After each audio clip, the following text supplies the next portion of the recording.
Olá pessoal, estamos hoje no nosso quarto episódio. Hoje nós vamos falar sobre o filme A Chegada e a questão dos extraterrestres, ou no linguajar espírita, sobre a pluralidade dos mundos habitados. Esse filme, A Chegada, basicamente ele retrata a presença, a aparição de naves extraterrestres na Terra e supõe ali uma possível interação entre os seres humanos e esses seres alienígenas. A partir dessa obra cinematográfica, a gente vai analisar como é que o Espiritismo abordou esse tema no passado e como é que a gente pode enfrentar esse tema hoje. O tema ele é tratado pelo Kardec já no Livro dos Espíritos, ou seja, já na primeira obra, na obra fundamental, fundante do Espiritismo, tanto na primeira parte, lá das questões 55 a 58, e também na segunda parte, nas questões 172 a 188. Nessa segunda parte aqui, nesse último bloco de questões, ele aprofunda um pouco mais as questões da física, da geologia desses planetas. E aqui a gente precisa fazer um esforço crítico sobre as obras do Kardec para a gente identificar o que é datado, aquilo que o progresso científico já comprovou que não era exato e aquilo que ainda continua válido. Então, lá no Livro dos Espíritos, a gente encontra algumas informações específicas, por exemplo, sobre o planeta Júpiter, sobre o planeta Marte também, que eram informações que, para a época, eram razoáveis, que haviam resistido ao crivo da razão do Kardec, mas que hoje nós podemos entender como superados. E tudo bem, isso aí faz parte da doutrina espírita, justamente por aquele princípio do progresso, do autoaperfeiçoamento, a doutrina espírita tem essa maleabilidade de se adaptar às novidades. Isso é uma característica intrínseca do espiritismo. Alguns espíritas ainda buscam justificar determinados trechos mais complicados, afirmando que o Kardec e os espíritos estavam se referindo ali à vida em outras dimensões, e não na nossa dimensão material. E por isso essas descobertas científicas posteriores não seriam uma contradição com aquilo que estava nas obras fundamentais. Bom, esse é um caminho interpretativo possível, porém não tão amplo. Eu particularmente entendo que é um caminho relativamente estreito e que nós não precisamos segui-lo para manter a pluralidade dos mundos habitados como um princípio válido para o Espiritismo. No livro A Gênese e também na Revista Espírita, nós temos alguns pontos mais técnicos sobre a própria astronomia, sobre a bioastronomia e também sobre a geologia de diversos planetas, sobre uma reflexão filosófica ali sobre o cosmos em geral, que para a época faziam sentido, mas que hoje nós também podemos encontrar ali alguns pontos de tensão com aquilo que a ciência descobriu posteriormente. E aí vem aquele questionamento, né, muito comum de quem não é espírita, de perguntar, mas como é que os espíritos erraram? Como é que os espíritos não avisaram, os espíritos superiores não avisaram Kardec? Ou então, como é que o Kardec não conseguiu fazer esse filtro? Como é que ele não viu isso? E aí a gente encontra a resposta na própria obra do Kardec, né? Primeiro ponto, os espíritos são simplesmente almas de pessoas desencarnadas, inclusive os espíritos superiores, e portanto são falíveis. Esse é o primeiro ponto. Segundo ponto, a mediunidade é um fenômeno muito sutil, muito mais sutil inclusive do que se pensava inicialmente. Toda comunicação tem um filtro que distorce em menor ou maior grau a mensagem, que é o médium. Várias dessas questões astronômicas que estão lá na Gênese principalmente, foram respondidas por meio da mediunidade ou da suposta mediunidade do Camille Flammarion, que era um astrônomo da época. Então é natural supor, né, natural concluir que também aquela mensagem está de alguma maneira trazendo conteúdos que eram do próprio médium. E o terceiro ponto é que o Kardec faz a análise crítica racional baseado no contexto, nas informações que ele tem disponível na época, certo? Depois, conforme a sociedade vai progredindo, vai refletindo sobre determinados temas, vai descobrindo novos parâmetros físicos, a gente tem essa liberdade de ir atualizando o espiritismo, sempre mantendo claro aquele cerne, aquele núcleo básico da doutrina. Então a gente precisa, em relação a esse tema aí da vida em outros planetas, fazer uma análise sistêmica da obra toda do Kardec e da doutrina espírita em geral. Lá no Livro dos Médiuns, ele também trata do assunto, porém já com um enfoque mais moral. Então, no item 296, intitulado Sobre Outros Mundos, Kardec escreve lá: é sobre o estado moral dos habitantes dos outros mundos que vocês podem ser mais bem informados, e não sobre o estado físico ou geológico de tais esferas. E depois ele continua: as questões sobre a constituição física e os elementos astronômicos dos mundos se compreendem no campo das pesquisas científicas, para cuja efetivação não devem os espíritos poupar-nos os trabalhos que demandam. Então, o que o Kardec, ao longo de toda a obra dele, ele está falando sobre esse tema? Ele está falando o seguinte: a gente tem aqui um conjunto de respostas para problemas relacionados às questões, às disciplinas da geologia, da astronomia. Essas respostas, hoje, a partir do que a gente tem nesse momento, elas fazem sentido, porém a gente tem que se ater mesmo ao conteúdo moral da doutrina, que é atemporal, e não a essas questões científicas, porque o progresso científico, ele cabe a nós encarnados e não a uma transmissão mediúnica pelos desencarnados.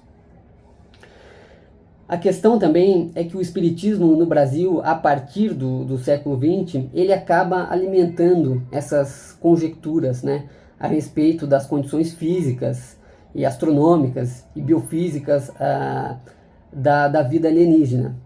Então, o Chico Xavier, numa das primeiras obras dele, que é Cartas de uma Morta, salvo engano ali, psicografia da mãe dele, e também A Caminho da Luz, em A Caminho da Luz ele aprofunda isso de certa maneira. Há um desenvolvimento desses temas dos alienígenas, de Marte também. Também nas obras envolvendo lá o Ramatiz, também há uma exploração excessiva desse tópico. Todas essas obras, elas acabaram sendo publicadas sem uma análise racional, criteriosa do seu conteúdo. Então, acabou se criando dentro do espiritismo brasileiro uma certa cultura de um épico da transmigração de almas entre os orbes, né? Essa questão das almas exiladas é uma certa forma assim de uma odisseia espírita, sem, é claro, a beleza do Homero, mas uma coisa assim, uma transmigração de almas saindo de uma galáxia e indo para outra galáxia, e muitas vezes inclusive com um viés bem punitivista, explorando também a divisão da escala espírita do progresso dos planetas. A gente também consegue verificar nessas obras uma certa influência da teosofia e da Helena Blavatsky nesses assuntos dentro do espiritismo, também trazendo alguns temas ali envolvendo lemurianos, envolvendo Atlântida, que eram tópicos um pouco estranhos em relação ao cerne da doutrina espírita como fundada por Kardec. Nesse contexto todo, já trazendo a história para o século XXI, a Natália Pasternak e o Carlos Orsi, naquele livro Que Bobagem, Pseudociências e Outros Absurdos que Não Merecem Ser Levados a Sério, a partir dessa lacuna que a gente conversou aqui, eles associam a ufologia brasileira, o nascimento e o desenvolvimento da ufologia brasileira, com essa raiz espírita que existe no Brasil. Então eles escrevem: a ufologia brasileira é uma seção / dissidência do movimento espírita. É uma crítica que a gente tem que suportar. E fazendo um parênteses, na última obra do Kardec, que é o Catálogo Racional de Obras para se fundar uma biblioteca espírita, o Kardec elenca lá obras fundamentais do espiritismo, obras outras ali, peças de teatro, romances, que tem a ver, que tocam a temática espírita, e também obras contra o espiritismo.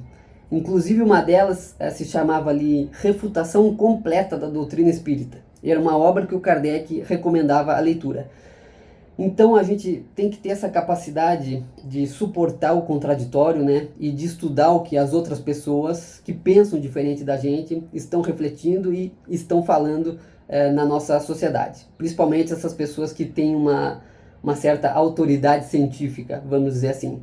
Então é por isso a importância de ler essa obra da Pasternak, mesmo que a gente não concorde com ela, para a gente se atualizar, para a gente saber como responder ali, como corrigir aquelas imprecisões que porventura existam nesses livros. Bom, nós vimos até aqui alguns pontos de atenção em relação a esse tema da pluralidade dos mundos habitados, dentro do desenvolvimento do Espiritismo nos últimos 150 anos. Porém, a essência desse princípio, que é a existência de fato de vida inteligente em outros planetas, essa essência está cada vez mais atual e ela está cada vez mais forte. Vamos começar primeiro fazendo uma análise aqui da lei dos grandes números.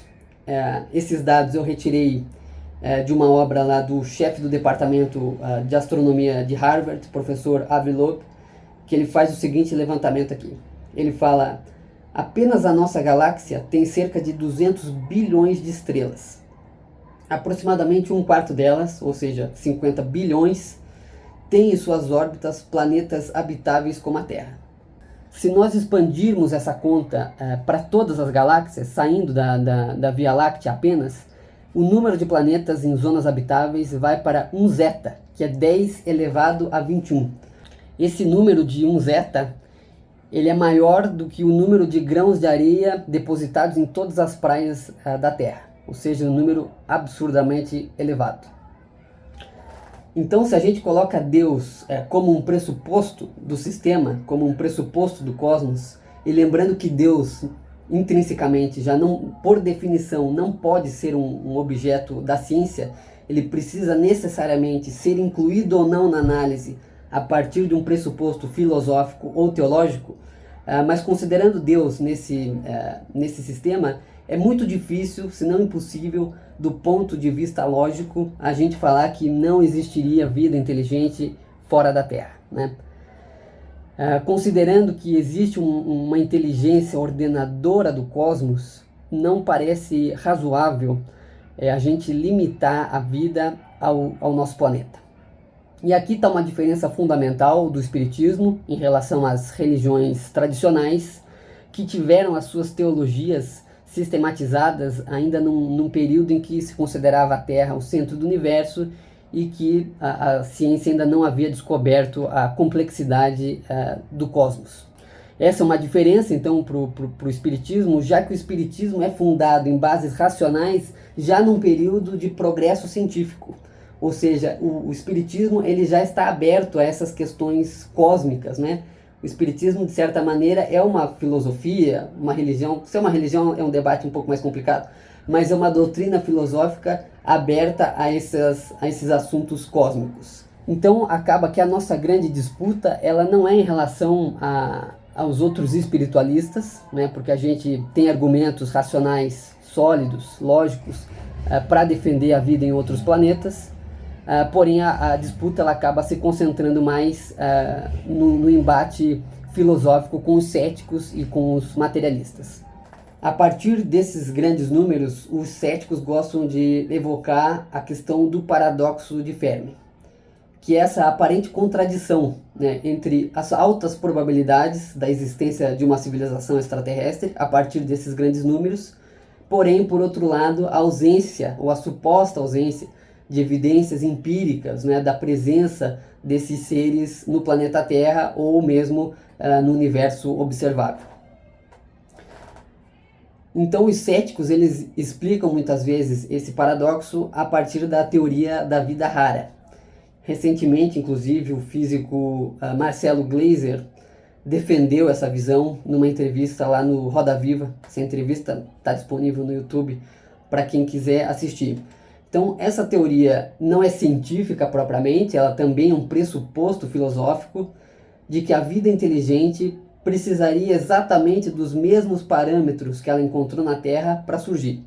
Então, precisaria de uma lua grande, de um campo magnético forte como o da Terra, de uma inclinação de 23 graus do eixo planetário para ter as 4 estações, de uma atmosfera densa de proteção, de uma estrela semelhante ao Sol. Então, se não houvessem esses exatos parâmetros absolutos que existem na Terra, então a vida ela não pode surgir. Por isso a vida é rara, o planeta Terra é raro e só existe vida aqui. Essa é a teoria dos céticos. Na nossa visão, essa teoria é uma ideia muito simplista, né, do que é a vida, e também subestima muito a capacidade adaptativa da vida, que é justamente o que a biologia evolucionista nos evidencia, né, essa força vital adaptativa que existe aqui na Terra. A gente entende também que essa teoria da vida rara ela acaba escondendo um geocentrismo filosófico, né, uma espécie aqui de antropocentrismo, em que o homem continua, de certa maneira, no centro do universo. Não no centro geográfico, mas no centro intelectual do universo. Né? A vida rara está muito em consonância com esse regime individualista, com essa sociedade ultra individualista e capitalista na qual a gente vive hoje, e também numa certa assim, alimentação, né, do ego das pessoas. E aí a gente vai para a questão, será mesmo que não existe nenhuma evidência robusta da presença extraterrestre? E a gente precisa ter muito cuidado, né, para citar fontes confiáveis e não cair numa lógica sensacionalista e baseada em boatos, baseada em imagens de baixa resolução, baseada em relatos pouco convincentes, né? Então aqui eu cito o livro Extraterrestre, do Avi Loeb, chefe do departamento de astronomia em Harvard, e nesse livro ele afirma ter identificado um objeto alienígena passando pelo sistema solar. Esse objeto foi cunhado como Oumuamua, que na língua havaiana significa mensageiro de longe que chegou primeiro. Esse objeto seria então provavelmente, segundo o professor Loeb, uma vela solar. Quais são as evidências que eles trazem nesse livro? Bom, primeiro, a geometria do corpo, isso é, a relação entre o comprimento e a largura é mais extrema do que o mais extremo dos asteroides e cometas já vistos. Outro ponto que ele traz, o corpo é pelo menos 10 vezes mais reflexivo que os típicos asteroides e cometas do sistema solar e apresenta níveis de luminosidade semelhantes aos de um metal reluzente. Outro tópico que ele traz também, a sua trajetória desviou-se do que seria esperado, considerando-se apenas a força gravitacional do Sol. Bom, os céticos afirmam que esse corpo, na verdade, seria um asteroide raro, composto 100% de gelo de hidrogênio. Porém, segundo os cálculos lá da equipe do professor Loeb, as chances de que o corpo seja apenas um cometa aleatório é algo aproximadamente como 1 em 1 quatrilhão. 1 quatrilhão é 10 elevado a 15. É curioso a gente perceber, né, como que os céticos e os materialistas consideram tudo uma grande coincidência. Tudo uma coincidência, tudo foi por acaso, e essa é uma concepção diametralmente oposta ao espírito científico, que é justamente o espírito da investigação, da descoberta das causas dos fenômenos. E aí nós voltamos à questão da suposta neutralidade da ciência. Eu vou terminar o vídeo de hoje lendo aqui 2 passagens desse livro sobre os extraterrestres, abordando o preconceito científico e os interesses econômicos dentro da ciência. Então lá na página 85, ele vai escrever: parte da resistência à busca por inteligência extraterrestre se resume ao conservadorismo que muitos cientistas adotam para minimizar o número de erros que cometem ao longo de suas carreiras. Trata-se do caminho mais fácil e que funciona. Cientistas que preservam a imagem recebem mais homenagens, mais prêmios e mais recursos. Infelizmente, isso também aumenta o eco da repercussão de seu trabalho, pois os investimentos estabelecem grupos de pesquisa cada vez maiores que repetem as mesmas ideias. A coisa pode se tornar uma bola de neve. Depois, na página 149, a gente lê: uma das lições mais difíceis de transmitir aos jovens cientistas é que a busca da verdade pode contrariar a busca pelo consenso. Ano após ano, a pressão dos pares e as perspectivas do mercado de trabalho estimulam a tendência ao jogo seguro. O incentivo explícito e implícito à ciência conservadora é deprimente e preocupante, dada a extensão das anomalias que o universo ainda oferece. Embora para mim não seja óbvio porque alegações extraordinárias exigem evidências extraordinárias, evidência é evidência, não? Aqui ele está respondendo a uma citação famosa do Carl Sagan. Creio que o conservadorismo extraordinário nos mantém extraordinariamente ignorantes. Por hoje é isso e até o próximo mês.